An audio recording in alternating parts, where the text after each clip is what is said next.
네, 하나님께서 우리들에게 주시는 말씀 사사기 8장 22절에서 28절 구약 375쪽에 있습니다. 8장 22절에서 28절 우리 교독으로 읽고 마지막 28절 함께 읽도록 하겠습니다. 22절 제 교독으로 읽고 마지막 28절 함께 읽도록 하겠습니다. 22절 제가 먼저 읽습니다. 그때에 이스라엘 사람들이 기드온에게 이르되 당신이 우리를 미디안의 손에서 구원하셨으니 당신과 당신의 아들과 당신의 손자가 우리를 다스리소서 하는지라.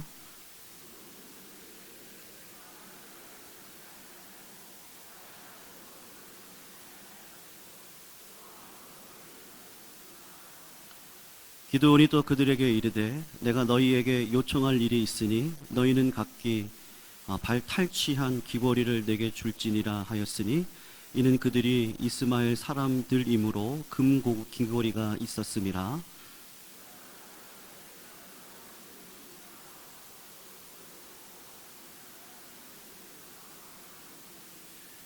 기드온이 요청한 금 귀걸이의 무게가 금 1700세겔이요 그 외에 또 초승달 장식들과 폐물과 미디안 왕들이 입었던 자색 의복과 또 그 외에 그들의 낙타목에 둘렀던 사슬이 있었더라.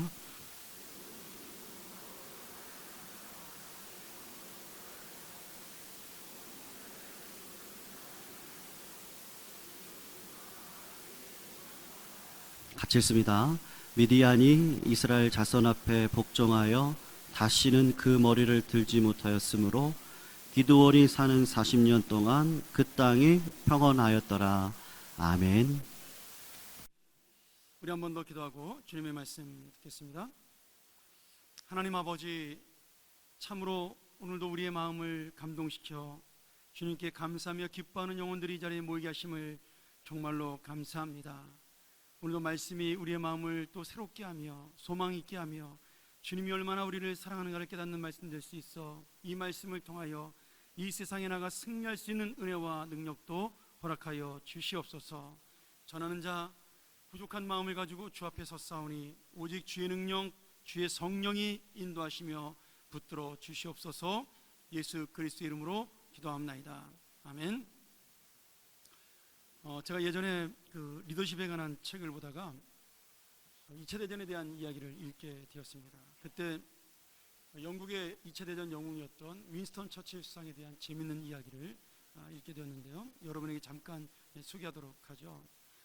처칠 수상이 전쟁을 마치고 난 다음에 어느 날 중요한 국민연설을 하기 위해서 BBC 방송국으로, 영국에 있는 국영방송국으로 가야 했습니다. 1시간밖에 남지 않아서 그가 빨리 이제 택시를 잡아 타고 가려고 이렇게 택시사를 부른 거죠. 그리고 택시기사에게 서 있는 택시기사가 있길래 우리 빨리 방송국으로 갑시다. 그랬더니 이 택시기사가 오늘은 손님을 태우지 않는다고 승차를 거부하는 겁니다. 아니 무슨 소리냐, 내가 지금 바쁜데 그냥 빨리 가자, 그렇게 부탁을 했더니 이 기사가 뭐라 그러냐면, 내가 존경하는 처칠 수상이 오늘 의회에서 연설을 하는데, 국민 연설을 하는데 내가 꼭 그걸 들어야 되겠다. 혹시 당신을 태우다가 그 연설을 놓치면 안 될 것 같아서 오늘 내가 영업 안 할 테니까 다른 차 타고 가시라고, 이렇게 이야기를 한 거예요. 이 처칠 수상이 승차 거부당하고도 얼마나 기분이 좋았겠어요. 자기의 연설을 듣기 위해서 승차를 거부했으니까. 그래서 웃으면서 너무 기분 좋은 마음으로 기사님 그러지 말고 좀 갑시다, 내가 돈을 2배로 드릴게요, 이렇게 이야기를 한 겁니다. 근데 기사가 2배 가지고 안 되겠다, 내가 이 연설이 더 중요하다, 딴 차 타고 가시라고, 그런 겁니다. 처칠이 너무나 기분이 좋아진 거죠. 그래서 이번엔 더 크게 얘기를 한 겁니다. 내가 3배를 주겠다, 그러니 한번 갑시다. 그랬더니 기사가 한번 쳐다보더니 이렇게 얘기를 한 겁니다. 에이 모르겠다, 타세요. 처칠인지 뭔지 내가 알게 뭡니까, 일단 돈부터 벌고 봐야죠. 그리고 처칠을 태우고 간 거죠. 오늘 여러분, 이 택시기사의 마음이 바로 사사기서에 나오는 이스라엘 백성의 마음이고 우리의 마음입니다. 하나님을 믿지 않는 것이 아닙니다. 하나님을 사랑하지 않는 것도 아닙니다. 그런데 하나님보다 우리에게는 가끔씩 더 좋은 것이 있다라는 거예요. 그것이 무엇인지는 개인마다 다르겠죠. 근데 분명한 거는 우리를 잊어버리게 만드는, 하나님을 놓치게 만드는 그 무엇이 가끔 한 번씩 우리의 마음을 사로잡는다라는 겁니다. 여러분, 우리 중에 누가 하나님을 싫어하겠어요? 아니, 하나님을 믿지 않는 사람들조차도 하나님을 싫어하는 사람은 없습니다. 무서워하는 거죠. 안 믿던지 무서워하는 것이지 하나님을 싫어하는 사람은 없습니다. 그런데 우리가 하나님을 알면서도 그 뜻대로 살지 않는 것은 내가 주님을 아버지라고 부르면서도 내 마음속에 어느 순간에 하나님보다 더 좋은 것을 갖고 싶은 마음이 있기 때문입니다. 사람은 말이죠, 본능적으로 자기의 욕심과 자기의 좋은 것을 따라가는 사람입니다. 그리고 고집스럽게 그것을 주장하는 것이 사람의 마음입니다. 사실 예수를 처음 믿을 때 아마 우리 예수를 처음 믿는 감격을 만나신 분들 기억하실 거예요. 그 하나님이 나의 아버지라는 사실, 예수 그리스도가 나의 구주라는 사실을 깨달았을 때 그 무엇과도 바꿀 수 없는 은혜, 정말 그 찬송가 주 예수보다 더 귀한 것은 없네, 이 세상 행복과 바꿀 수 없고 이 세상 명예와 바꿀 수 없고 이 세상 부귀와 바꿀 수 없다라는 그런 놀라운 우리가 고백을 하나님 앞에 너무나 당연하게 드리게 됩니다. 근데 예수를 믿고 시간이 지나면 지날수록 어느샌가 우리의 마음속에 정말 예수님이 나의 행복보다 중요한가? 예수님이 나의 명예보다 중요한가? 예수님이 나의 권력보다 중요한가? 이러한 삶으로 우리가 조금씩 변해 나가고 있는 거죠. 그렇다고 예수님을 안 믿는 게 아니고요, 하나님을 사랑하지 않는 게 아닙니다. 다만 우리의 마음이 조금씩 변해가고 있다라는 겁니다. 오늘 우리가 변해간다는 것의 대표적인 사건이 바로 이 기드온의 에봇 사건입니다. 이스라엘 사람들이 미디안과의 전쟁에서 정말 놀라운 승리를 거두게 됩니다. 300명의 용사가 13만 5천 명의 군대를 물리칩니다. 기드온은 일약 이스라엘의 국익의 영웅, 전쟁의 영웅으로 떠올랐어요. 얼마나 이스라엘 백성들이 기드온을 존경했냐 하면 그 기드온에게 찾아와서 당신이 우리의 왕이 되어서 우리를 다스리고 당신의 자손들이 우리의 왕이 돼서 우리를 다스려 달라고 그렇게 부탁을 할 정도로 기드온을 존경하게 된 겁니다. 그런데 기드온은 자기가 어떤 사람인지를 알았던 거죠. 겁쟁이였고 아무것도 아니었던 자신을 하나님이 용사로 만들어 주셔서 이 전쟁을 승리로 이끄셨다는 것을 분명히 알고 있었습니다. 그 마음 때문에 기드온은 이 백성들의 요청을 정중하게 거절하고 대신 하나님을 위하는 마음으로 우리가 금으로 에봇을 하나 만들자, 기념으로 하나님을 기억하는 제사장이 입는 그 금 에봇을 만들자라고 이렇게 요청을 하게 됩니다. 우리 그림 한번 볼까요? 이 에봇은 지금 대제사장이 입고 있는 조끼와 같은 겁니다. 금으로 만든 것은 아니고요, 금실과 청색, 자색, 홍색 실로 정교하게 짜서 이 제사장의 겉옷 위에다가 겹쳐 입었던 조끼 같은 옷인 거죠. 이 에봇의 어깨 부분에는 경찰 견장 같은 것을 달아놨고요, 그 견장에 큼직한 보석 2개가 있고 12지파의 이름을 새겨서 양쪽 어깨에 하나씩 붙여 놓았습니다. 그리고 가슴에 있는 12개의 보석에는 저 오른쪽 그림에 보이죠? 12지파의 이름을 새긴 흉패를, 가슴 흉패를 달고요, 이 흉패 안쪽으로 지금은 어떻게 생겼는지 아무도 알 수 없지만 우림과 둠빔이라는 하나님의 뜻을 발견할 때 쓰는 주사위와 같은 그런 도구를 안쪽에 담아 놓았습니다. 그런데 이 제사장이 입는 이 거룩한 옷 에봇을 기드온은 아마 그렇게 생각을 했던 것 같아요. 우리가 기념으로 금으로 만들어서 세워놓으면 사람들이 이것을 볼 때마다 아, 하나님은 위대한 분이고 하나님은 승리를 주신 분이고 하나님은 놀라운 분이다, 이렇게 생각을 하게 만들 것으로 믿은 거죠. 그리고 백성들에게 우리가 그렇게 하나님을 기념하자 했더니 정말 많은 백성들이 최선의 헌신과 정성을 다해서 갖고 있는 모든 금들을 다 내어놓기 시작을 한 겁니다. 정말 금 에봇을 크게 만들고도 남을 정도의 엄청난 그 헌금을 들여서 그 에봇이 완성이 되게 되었습니다. 기도는 이 에봇을 만들면서 전쟁의 승리를 주신 분은 하나님이니까 우리가 이 하나님을 잊지 않고 살면은 우리는 계속해서 승리와 평화의 삶을 살 수 있겠다라는 마음으로 처음에 그 은혜를 기억하기 위해 만들었습니다. 그런데 문제는 백성들이죠. 이 백성들은 기드온이 죽자 처음에 기드온이 만들었던 중심과 뜻은 잊어버리고 마치 무당에게 점을 치는 것처럼 이 에봇 자체에 절을 하고 에봇이 자신들에게 어떤 복을 주는 것처럼 우상으로 섬기는 도구로 타락이 되고 말았습니다. 오늘 여러분, 이 말씀이 우리에게 주는 의미가 무엇일까요? 오늘 이 기드온의 에봇 사건을 통해서 우리는 우리가 얼마나 연약한 존재를 깨달아야 된다는 사실을 말씀하고 있는 겁니다. 저는 여러분 이 말씀을 보면서 두 가지로 여러분에게 말씀을 은혜를 나누고 싶은데요. 첫 번째는 우리가 하나님의 말씀과 뜻을 제대로 알지 못하면 우리는 변할 수밖에 없습니다. 에봇을 만들고 기념했던 기드온과 이스라엘 백성은 좋은 목적과 좋은 뜻으로 만들었습니다. 그런데 그들은 하나님의 말씀에 무지했어요. 왜냐하면 이 금으로 만든 에봇을 만들기 전에 하나님에게 먼저 물어봤어야 하는 겁니다. 그런데 이 기드온과 이스라엘 백성들은 그런 신앙적인 습관이 없었어요. 그들은 미디안 군대에게 점령을 당했고 또 그전에도 타락한 삶을 살았기 때문에 하나님과 교통이라든지 하나님에게 무엇을 물어본다는 것을 습관적으로 갖고 있지 못한 겁니다. 그러니 어려울 때는 힘들어서 하나님을 불렀고 하나님에게 구원을 요청했지만 이제 평화가 오고 전쟁에 승리하고 나니까 더 이상 하나님을 부를 필요가 없어진 겁니다.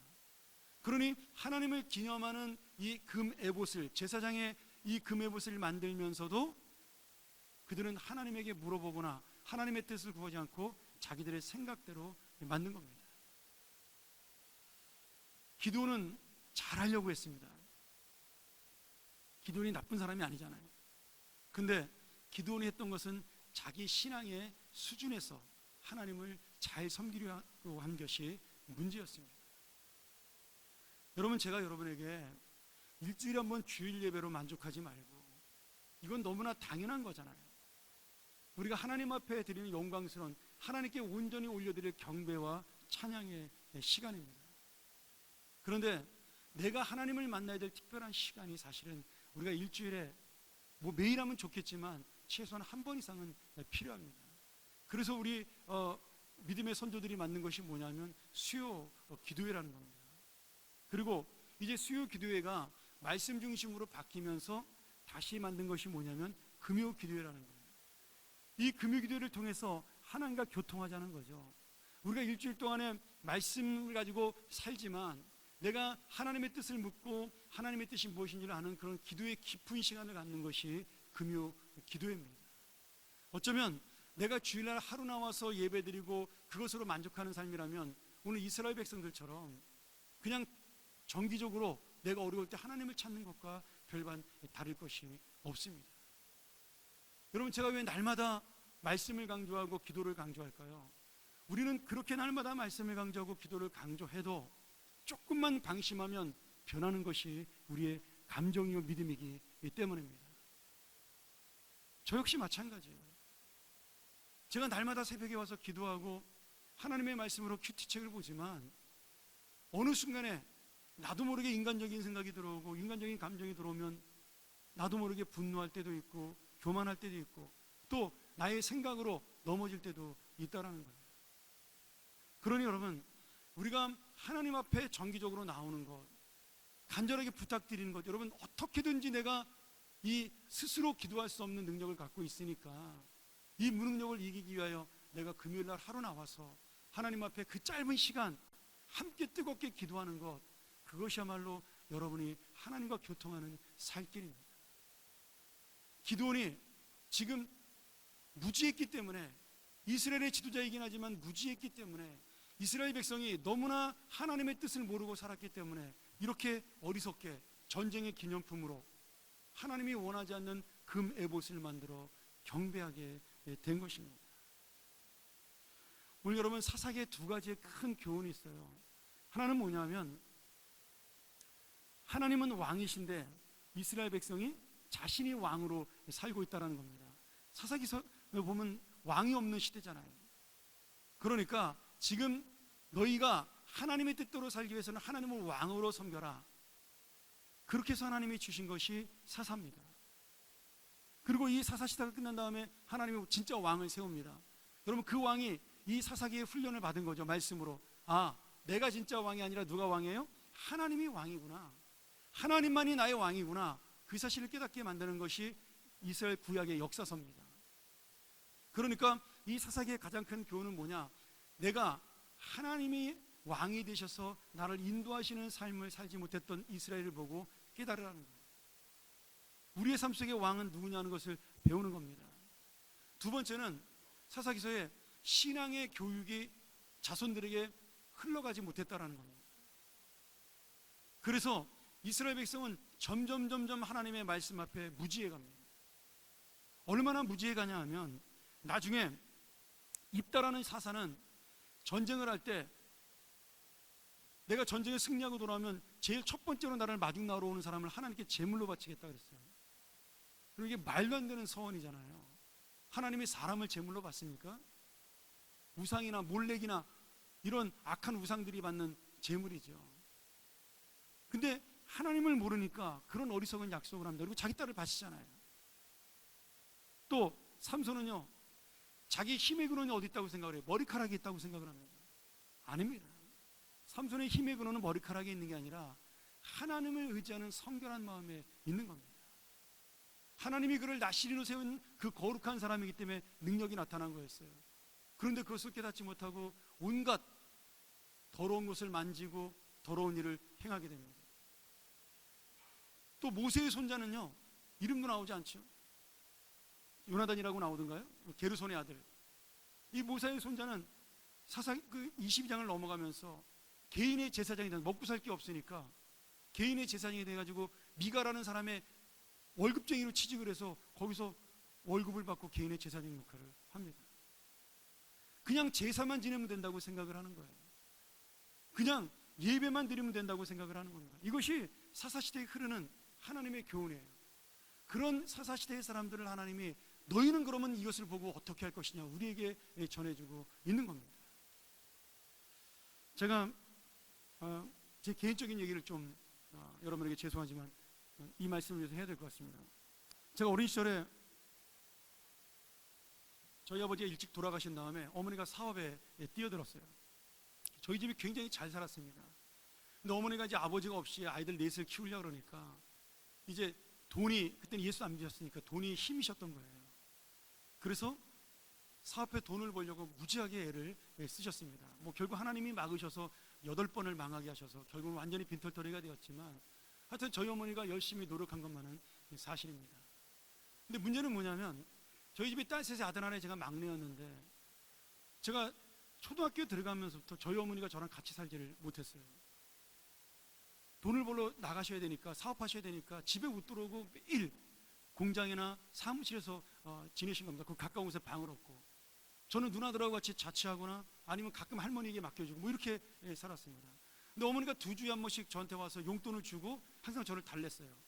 야, 석형아, 조금만 기다려. 엄마가 돈 많이 벌어서 너 행복하게 해줄게. 근데 저는 돈 많이 벌어서 행복한 것이 뭔지를 몰랐습니다. 초등학생이 뭘 알겠어요. 그냥 엄마랑 같이 살고 싶었습니다. 제 소원이 뭐냐면 엄마가 싸주는 도시락 갖고 학교 가는 거였어요. 그리고 제 평생의 소원이 뭐냐면 소풍 갈 때 엄마가 싸준 김밥 사갖고 소풍을 가는 것이었습니다. 제가 초등학교 6학년 때까지 소풍을 5번을 안 갔습니다.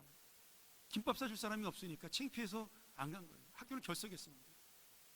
제가 그래서 개근상이 없어요. 초등학교 때. 6학년 때 할머니가 너무 불쌍하니까 한번 싸주시더라고요. 여러분, 이게 무슨 말씀이에요? 어머니는 나를 행복하게 만들기 위해서 돈을 번다 그러시지만 저는 하나도 행복하지 않았습니다. 나의 행복은 가난하든 부자든 저희 어머니와 함께 사는 거였어요. 제가 금요일날 잠깐 기도회 시간에 얘기했잖아요.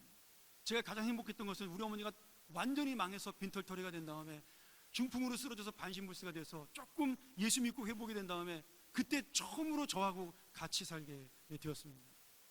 어머니가 해주는 따뜻한 밥을 그때 매일같이 먹었고요.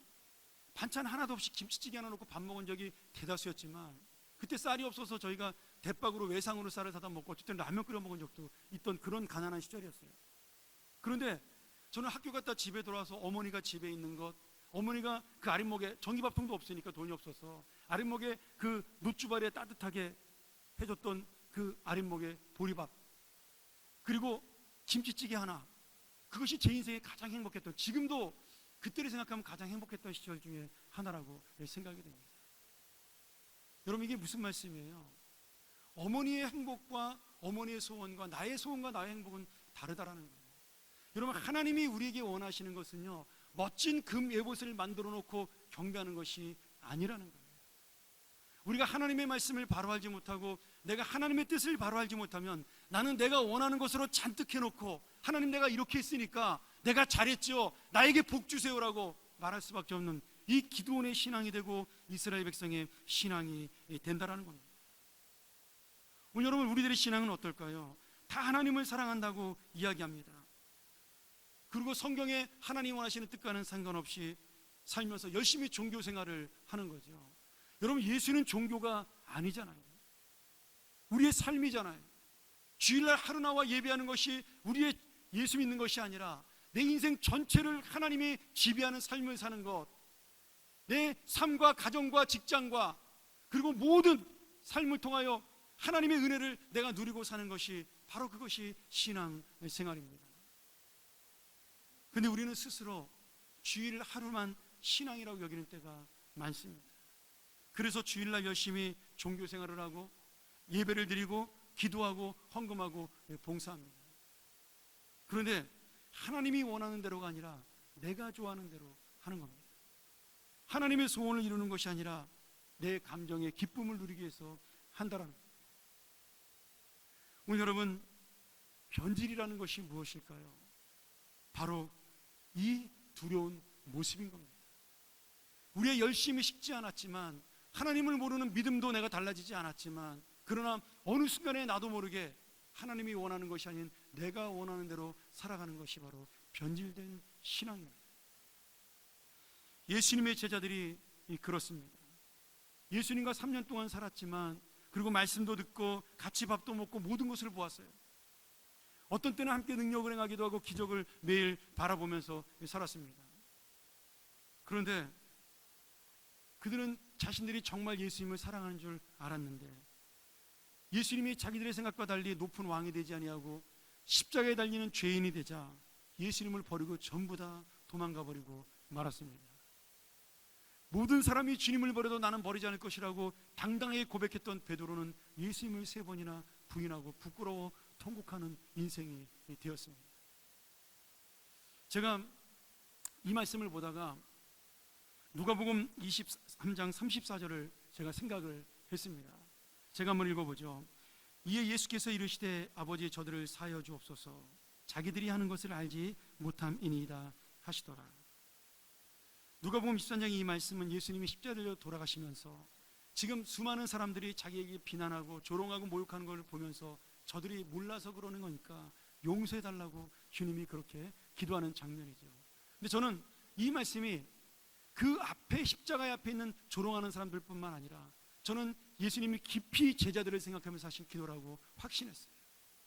자신을 버리고 떠났던 그 제자들, 배신했던 제자들, 그 제자들을 향하여 정말 하나님의 뜻이 무엇인지 몰랐기 때문에, 하나님의 말씀이 무엇인지 몰랐기 때문에, 궁에게 수많은 예언되었던 메시아가 누구인지를 몰랐기 때문에 저들은 자기의 소원을 채우지 못하고 자기의 감정을 채우지 못하고 자기의 욕심을 채우지 못했기에 저렇게 나를 버리는 어리석은 행동을 하였사오니, 하나님 저들을 더 이상 책망치 마시고 저들의 무지함을 용서하시고 저들이 돌아올 수 있게 해달라고 기도한 것입니다.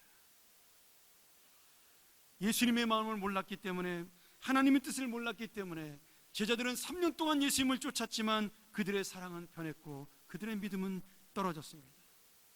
그럼에도 주님은 제자들을 사랑하셨어요. 그냥 사랑하신 것이 아니라 그들의 배신과 버림에도 불구하고 끝까지 사랑하셔서 주님의 사랑으로 채웠습니다. 여러분, 이것이 바로 오늘 사사기를 통해 보여주는 하나님의 사랑입니다. 우리도 하나님의 뜻을 모르고 그 마음을 모르기에 눈에 보이는 현실을 보고 믿음이 변합니다. 믿음으로 살다가 실망할 때도 있습니다. 이 세상을 보면 악한 사람은 마음대로 살아도 잘 되고 잘 나갑니다. 나는 아무리 예수를 열심히 붙잡고 살아도 매일 이 모양 이 꼴 같고 벌을 받는 것 같아 하나님이 야속할 때도 있습니다. 그런데 말이죠, 이것이 하나님의 은혜요 사랑입니다. 죄를 지어도 잘 되는 것은요 심판입니다. 또 반대로 어려운 일 당하면, 힘든 일 만나면 내가 하나님 앞에 뭘 그렇게 잘못했기에 이런 일을 만나나, 여러분 이런 마음이 들 때 있지 않습니까? 나보다 못한 사람도 수두룩한데 왜 나만 이렇게 하나님 맨날 벌을 주는 것 같은 인생을 주시나. 여러분 그게 바로 감사할 제목입니다. 아직은 회개할 수 있고, 아직은 하나님의 자비를 얻을 수 있고, 아직은 회복할 수 있는 하나님이 우리를 버리지 않으신 증거예요. 제가 어제 새벽기도 시간에 그 말씀을 전했어요. 요한계시록의 그 7대접이 쏟아지며 이 땅을 심판하는 그날, 4번째 대접을 쏟으며 주님이 그렇게 말씀하십니다. 저들이 이 놀라운 심판과 이 멸망의 이 시간 앞에서도 회개하지 않는다라고. 여러분 바꿔 말하면 그 말씀이 뭐예요? 주님은 우리가 회개하기를 원해서 그 무서운 심판을 주셨다라는 겁니다. 우리가 주님 앞에 돌아가기를 원해서 그 무서운 하나님의 진노의 그릇을 쏟으셨다라는 거예요. 하나님이 우리를 지금도 기다리고 있다라는 말씀입니다. 사사기서의 반복되는 역사, 하나님은 끝까지 이스라엘을 버리지 않습니다.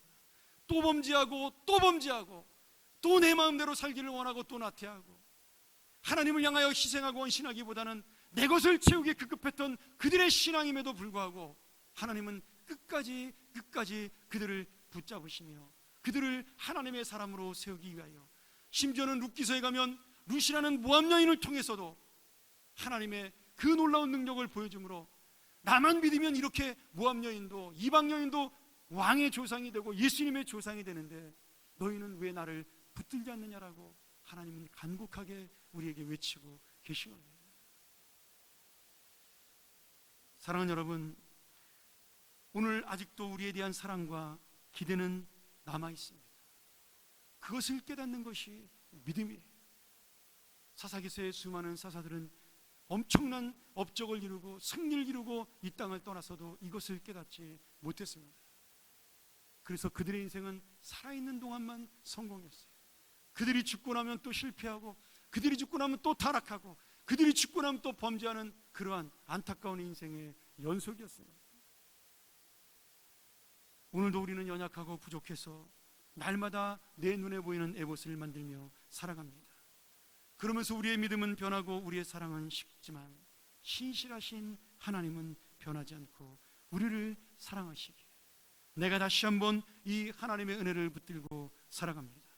나조차 믿지 못하는, 나 스스로도 나를 믿지 못하는 그런 나 자신을 끝까지 사랑하셔서 붙드시며 오늘도 함께 하시는 주님의 은혜는 계속되기에, 사랑하는 여러분, 오늘도 말씀을 붙들고 기도하며 정말 하나님과 함께 살아가기를 원하고 내가 하나님의 뜻을 이루는 자가 되게 달라고 오늘도 다시 한번 결단하는 주님의 자녀들이 되기를 간절히 소원합니다. 우리가 전번 이 시간 기도하겠습니다.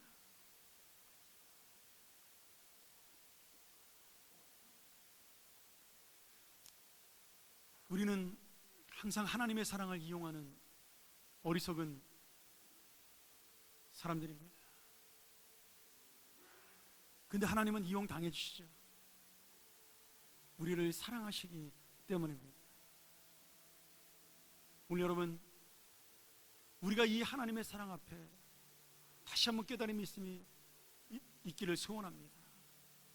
나를 사랑하시는 주님, 나를 붙드시는 주님, 나의 연약함 속에도 함께 하시는 주님, 그 주님이 나의 주님 되며 내가 그 주님과 함께 하나님의 뜻을 이루며 사는 말씀의 삶, 기도의 삶 되기를 간절히 원합니다. 우리가 잠번 이 시간 통성으로 기도하겠습니다. 하나님 아버지, 오늘 하나님께서 우리를 통하여 하나님의 메마른 땅에 샘물 나게 하시기를 원하고, 가난한 영혼과 목마른 영혼과 그 주 사랑을 보여주기를 원하는데 우린 여전히 그 주님의 뜻보다 내 마음을 채우기 원하고 내 감정을 채우기 원하고 내 사랑을 채우기 원했던 것 용서하여 주시옵소서. 오늘 변하지 않는 이 하나님의 사랑에 응답하는 나의 믿음 되게 도와주시고 결단하는 마음 되게 도와주시고 내 마음도 내 스스로 마음대로 하지 못하는 연약함과 불쌍함을 용서하셔서 하나님의 은혜로 붙들어오시는 귀한 시간 될 수 있도록 결단하는 시간 될 수 있도록 인도하여 주시옵소서. 하나님 아버지, 오늘 이 말씀 우리는 변하나 변하지 않는 하나님의 사랑, 그 사랑 때문에 오늘도 우리가 사랑함을 깨닫게 하여 주시옵소서. 오늘도 나는 내 뜻대로 살기를 원하고 내 감정대로 살기를 원하고 내가 소원한 것을 얻기만을 원하는데 하나님은 그래도 우리를 붙들어 주시고 하나님은 그래도 우리를 사랑하시니 아버지 하나님 감사합니다. 우리가 이 주님의 사랑에 응답하는 삶, 이 주님의 놀라운 은혜에 응답하는 귀한 삶으로 다시 한번 우리 믿음을 세워 주시옵소서. 나의 연약한 육신과 모든 것을 주님